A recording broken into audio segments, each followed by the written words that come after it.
Assalamualaikum warahmatullahi wabarakatuh. Halo semua, kembali Oke, lagi dengan kami Fresia. Hari ini jadinya pada ini video kali ini direkam. kami akan Nah, menunjukkan dan menjelaskan juga dinamika kelompok 2, yaitu identitas dan oh tujuan. berarti salah satu aja gitu ya? Kami akan menjelaskan bagaimana kepentingan Oke, bagi masing-masing prodi dalam oke, menjaga oke. kenyamanan dan keamanan bagi keluarga mitra yang akan kami jaga nanti. Mari disimak baik-baik ya teman-teman. Nah, pada video kali ini ada beberapa materi yang akan dibahas. Yang pertama ada anggota kelompok, di mana kami akan memperkenalkan masing-masing dari diri kami.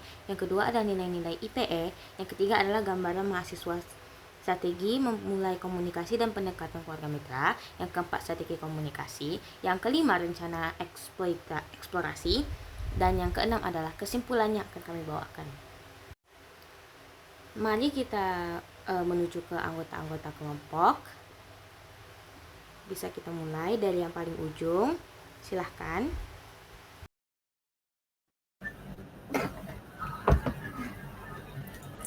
Halo semuanya, perkenalkan nama saya Kaisar Raka Abrahmasta. Saya dari Prodi Kedokteran Internasional. Salam kenal semuanya. Halo Kaiser, salam kenal. Nah, sekarang aku akan memperkenalkan diriku sendiri. Perkenalkan, nama aku Sabita Azani dari Prodi Kedokteran Reguler. Halo, salam kenal semuanya. Halo, Sabita. Oke, perkenalkan nama aku Naila Depuspita. Eh, saya dari Kedokteran Reguler tahun 2024. Halo semuanya. Halo, Halo.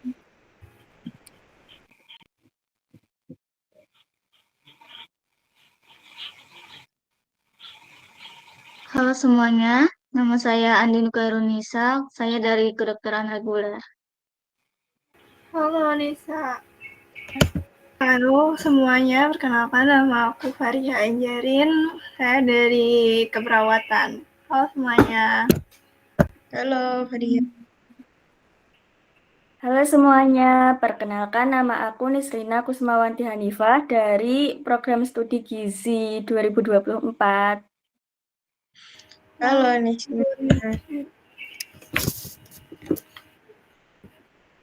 Nah, setelah kita berkenalan, mari kita lanjutkan ke materi yang pertama. Nilai-nilai IPM. Pernyataan umum kompetensi nilai dan etik antar profesi adalah bekerja sama dengan profesi lain untuk mempertahankan iklim saling menghargai dan berbagai nilai serta etik bersama. Nah, hal-hal yang harus dikuasai, yang pertama adalah pelayanan harus berfokus pada klien dengan orientasi komunitas. Dua, masing-masing profesi berbagai peran dan tanggung jawab untuk meningkatkan derajat kesehatan. Yang ketiga, semua profesi bersama-sama memiliki komitmen untuk dapat menciptakan pelayanan yang aman, ya, efisien dan efektif. Dan yang terakhir, menempatkan klien dan komunitas sebagai pusat pelayanan kesehatan interprofesional serta program dan kebijakan kesehatan masyarakat dengan tujuan untuk mempromosikan kesehatan dan kesetaraan kesehatan sepanjang kehidupan.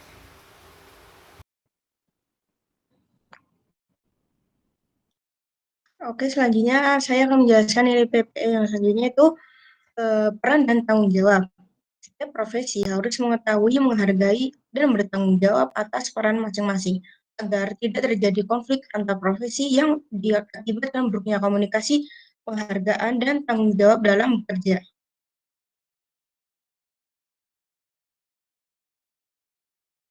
Selanjutnya ada komunikasi interprofesional. Jadi komunikasi interprofesional ini cara profesional kesehatan berkomunikasi secara efektif untuk memastikan pemahaman yang jelas dan kolaborasi yang baik dalam perawatan pasien. Nah, komunikasi interprofesional ini menjadi penting karena dapat menghindari miskomunikasi dan memastikan semua anggota tim memahami peran dan tanggung jawab masing-masing. Contohnya itu saat berkoordinasi selama prosedur medis.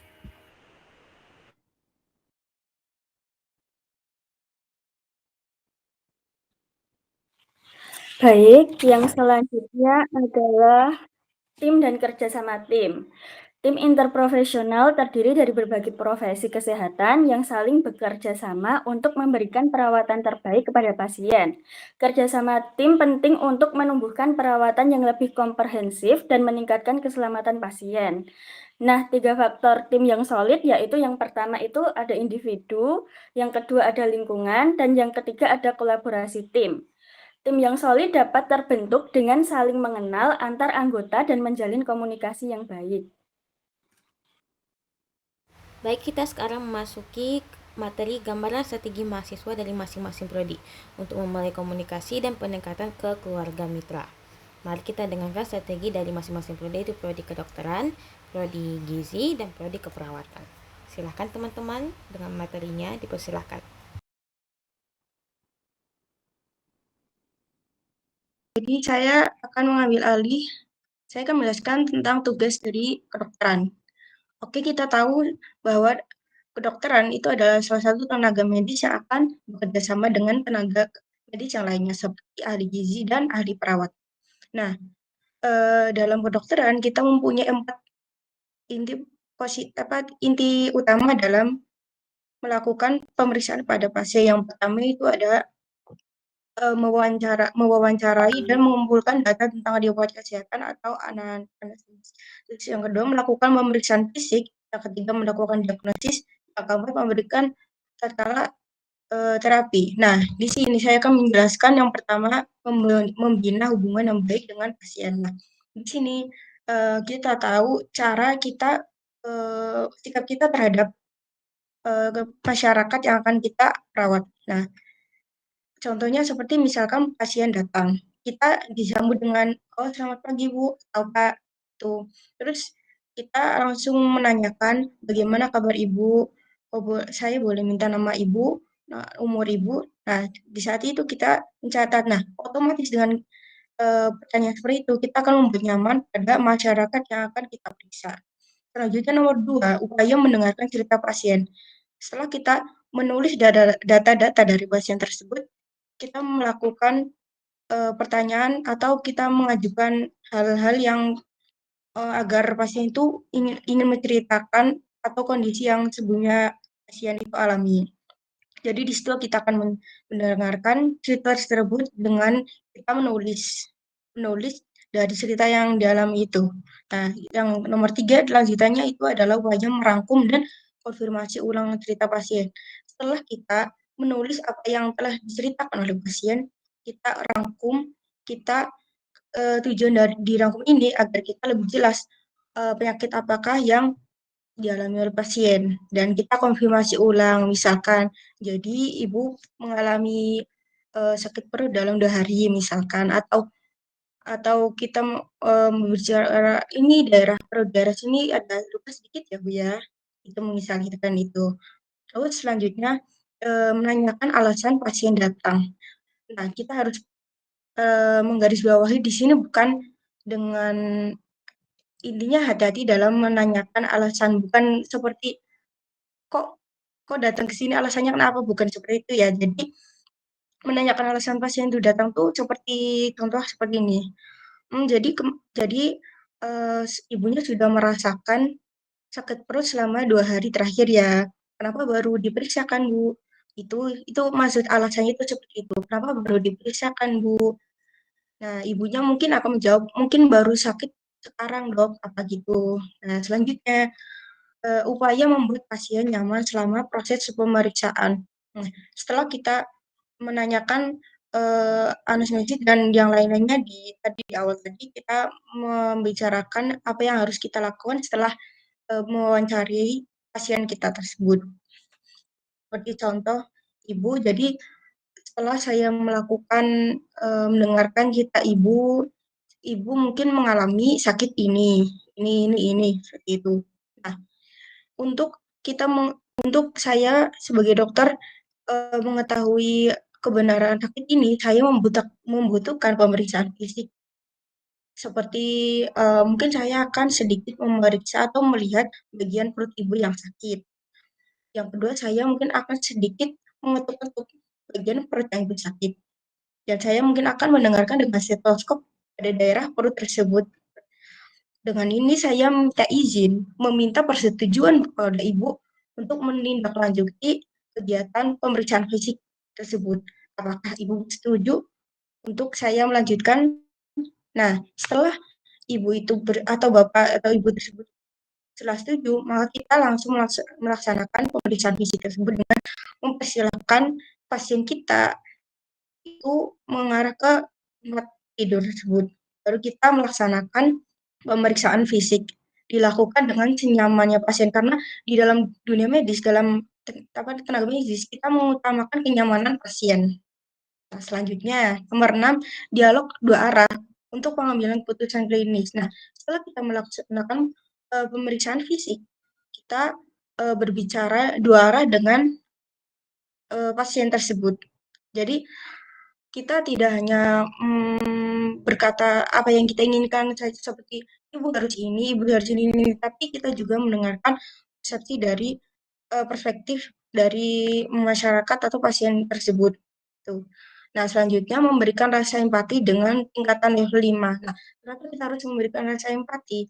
Karena ini salah satu hal yang menunjukkan bahwa dokter itu tidak hanya memeriksa memeriksa jadi cuma memeriksa doang gitu. Jadi kenapa harus ada empati? Karena kita tahu kita tuh sama-sama kalau kita membayangkan tuh kita sama-sama pasien. Kalau kita jadi kita harus empati. Kita kan tahu semua orang itu mempunyai perasaan gitu. Jadi kita harus menanamkan rasa empati tersebut. Seperti contoh, saya paham mungkin pekerjaan bapak atau pekerjaan ibu ini yang terlalu berat sehingga menyebabkan ibu mudah sakit atau sakit di bagian ini. Tapi saya juga paham, saya sudah pengalaman dalam menangani pasien sebelumnya. Itu harus dirawat dulu, Bu. Karena kalau kita dirawat, kita bisa menyembuhkan atau mengobati sakit ibu sehingga ibu bisa kembali bekerja dan menafkahi keluarga ibu. Mungkin seperti itu. Tingkatan level kelima, empati level kelima. Yang terakhir itu closing session and follow up plan. Nah, di sini kita menutup dengan ucapan dengan kata-kata yang mungkin memberi semangat juga, seperti mungkin setelah ini Ibu harus jaga kesehatannya. Ini obat yang saya beri diminum. Jangan telat tidur, istirahat yang cukup. Mungkin seperti itu saja dari saya. Terima kasih.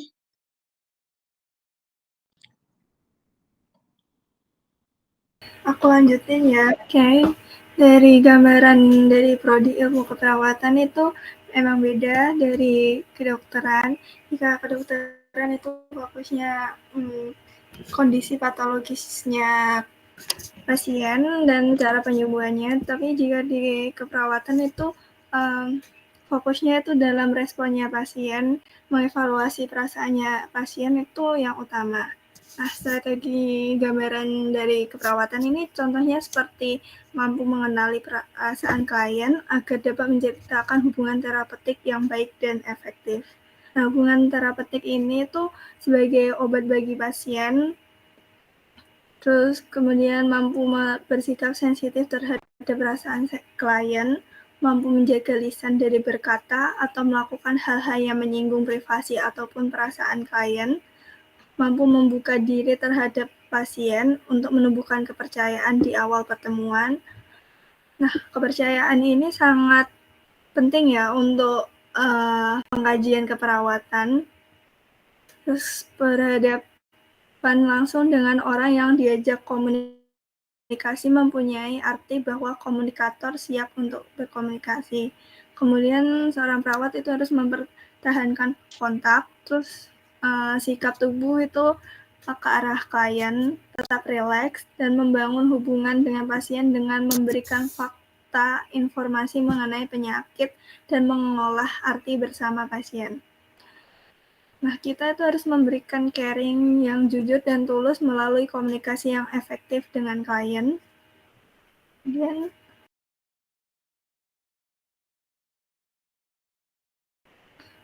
selanjutnya itu ada kita sebagai perawat itu harus menerima semua situasi dan perasaannya klien, baik dia lagi bad mood atau lagi marah atau bagaimana, itu kita harus menghadapinya dengan positive thinking dan dengan ramah tentu saja. Terus kemudian membantu pasien dalam kebutuhan dasar dengan tujuan caring dan penuh kesadaran dan tidak boleh asal-asalan ya. Kemudian mempertahankan kepercayaan yang diberikan oleh klien dan keluarganya. Dan seorang perawat itu harus mendukung pendekatan spiritual untuk memberikan pemahaman yang lebih baik untuk diri sendiri dan pasien agar dia termotivasi juga. Oke, sekian dari aku. Silakan dilanjut.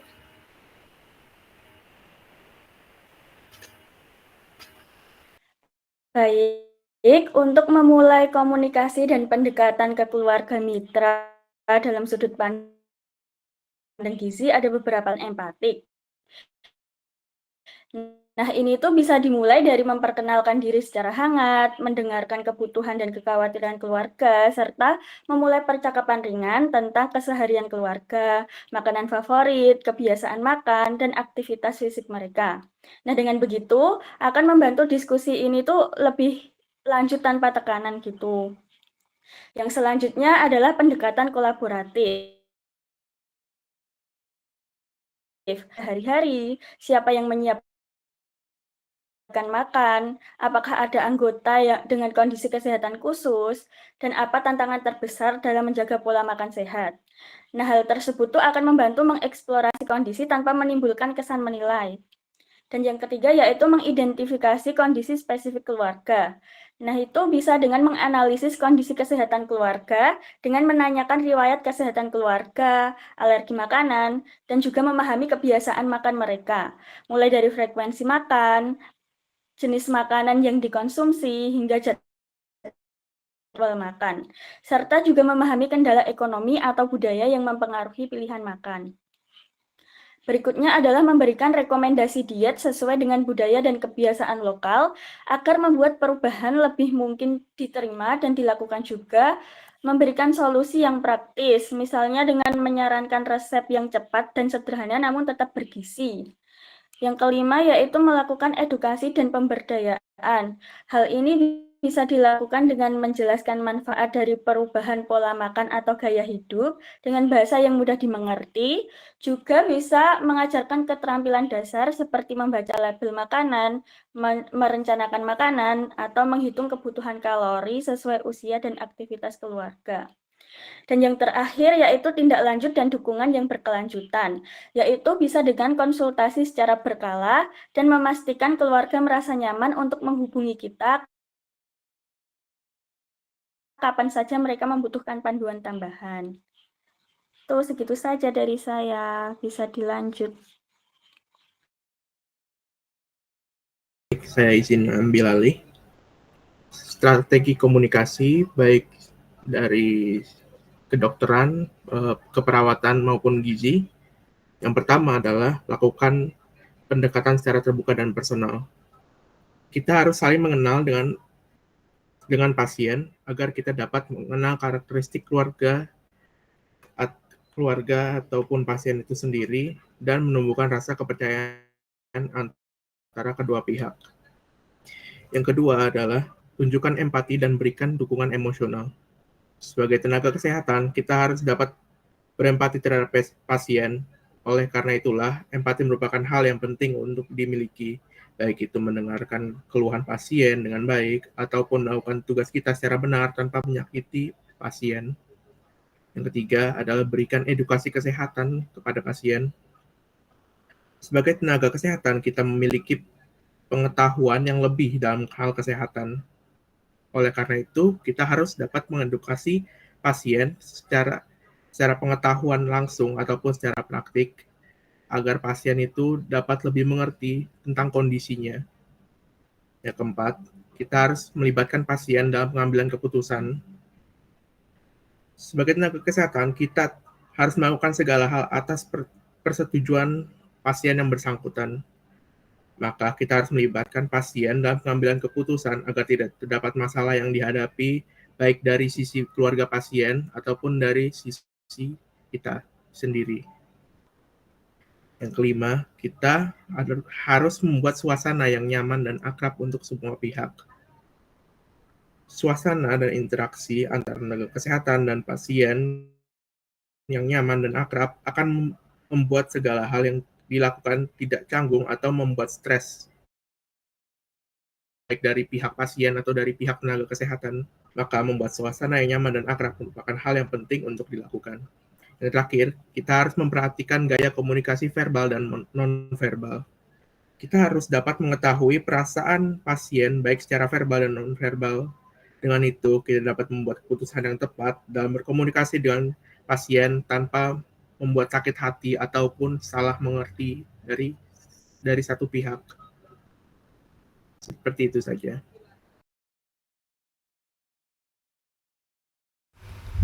Kemudian saya akan menjelaskan tentang eksplorasi kondisi atau lingkungan keluarga dengan pendekatan keilmuan kedokteran, keperawatan, dan ahli gizi.